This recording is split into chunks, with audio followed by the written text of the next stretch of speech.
کہ ایک شخص جو ہے اس کو پوری قوم کی آنکھوں میں دھول جھونکا جا رہا ہے،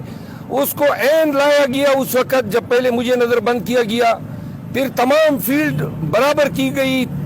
تیار کی گئی، اور یہ ساری پلاننگ تھی، اور یہ عدالتی سسٹم جو ہے ایک شخص کو ریلیف در ریلیف دے رہا ہے، جبکہ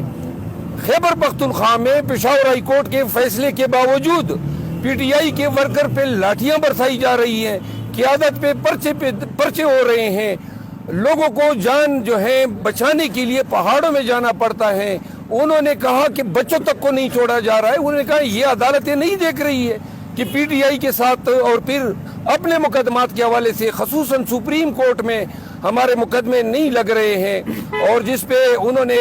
ہمیں ہدایت کی کہ اس کے لیے پورے زور و شور سے عدالت عظمیٰ سے رجوع کریں تاکہ ہمارے مقدمات لگ سکیں۔ مروت صاحب یہ بتائیے گا کہ خان صاحب کی فیملی اور شاہ محمود قریشی کی فیملی صاحب کو سماعت کے دوران بند کر دیا گیا کمرے میں، تو ادھر سے پولیس بھی پیچھے آ گئی ہے۔ آج اس طرح ہوا کہ جب پروسیڈنگ سائفر کیس کے اندر ہو رہی تھی تو کوئی 15 پولیس والے کالی وردیوں میں، جو ان کی وردی ہے جیل والوں کی،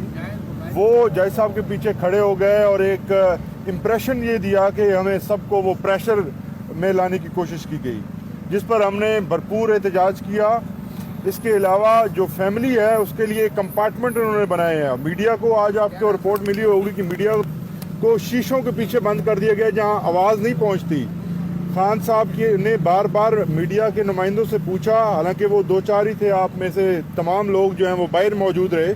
لیکن ان تک آواز نہیں پہنچی،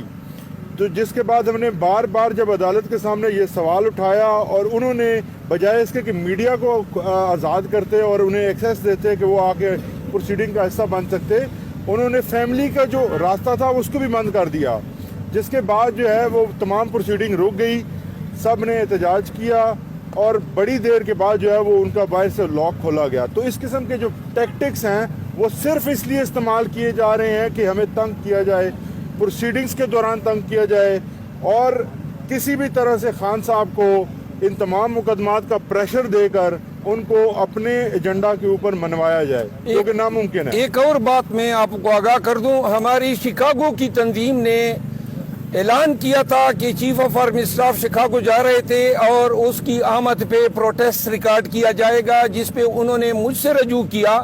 خان صاحب کے نوٹس میں لایا، اور انہوں نے اوورسیز پاکستانیز کے لیے یہ انسٹرکشن دی ہے کہ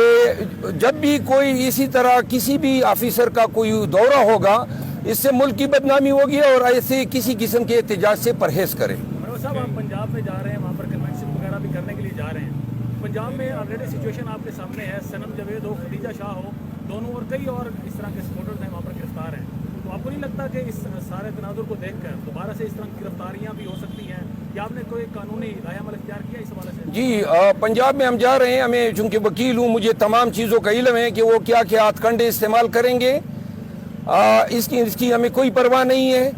لیکن چونکہ ان کے خلاف جو میرے خلاف زیادہ سے زیادہ یہ کیسز بنائیں گے، 144 کی خلاف ورزی، روڈ بلاکیٹ کی، آنسو گیس، یا کوئی کار سرکار میں مداخلت کی، تو وہ پرچے جو ہیں وہ ہم بھگتنے کے لیے تیار ہیں۔ کوئی اور بھی اگر یہ دفعہ ڈالنا چاہیں بغاوت کا، جو عموماً میرے خلاف ڈال رہے ہیں، اس کو بھی خوش آمدید کہتے ہیں۔ میں عدالتوں سے بھی رجوع کروں گا بیک وقت جہاں جہاں بھی جاؤں گا،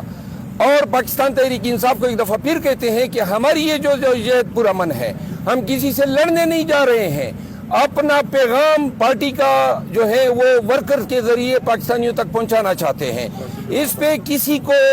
برا فروختہ ہونے کی ضرورت نہیں ہے۔ الیکشن کمیشن نے اس پہ لیٹر جاری کیا ہوا ہے، سپیریئر کورٹ نے بار بار ہدایات دی ہوئی ہیں، لہذا ہمیں توقع ہے کہ ہمارے ساتھ انسانوں والا رویہ برتا جائے گا، لیکن اگر وہ ظلم کرتے ہیں، کے پی میں بھی ہو رہا ہے، تو ہم ظلم کے آگے سرنگو نہیں ہوں گے۔ باتوں سے یہ لگ رہا ہے کہ پی ٹی آئی کی جو ایگریسو پالیسی تھی، احتجاج تھا،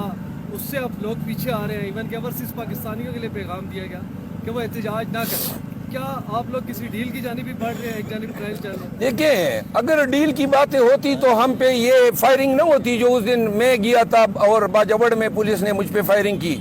یا روڈ نہ کھودے جاتے۔ ابھی 3 ضلعوں کے مجھ پہ 7 FIR ہوئے ہیں۔ کوئی ڈیل نہیں ہے، خان ڈیل کرنے والا آدمی ہی نہیں ہے۔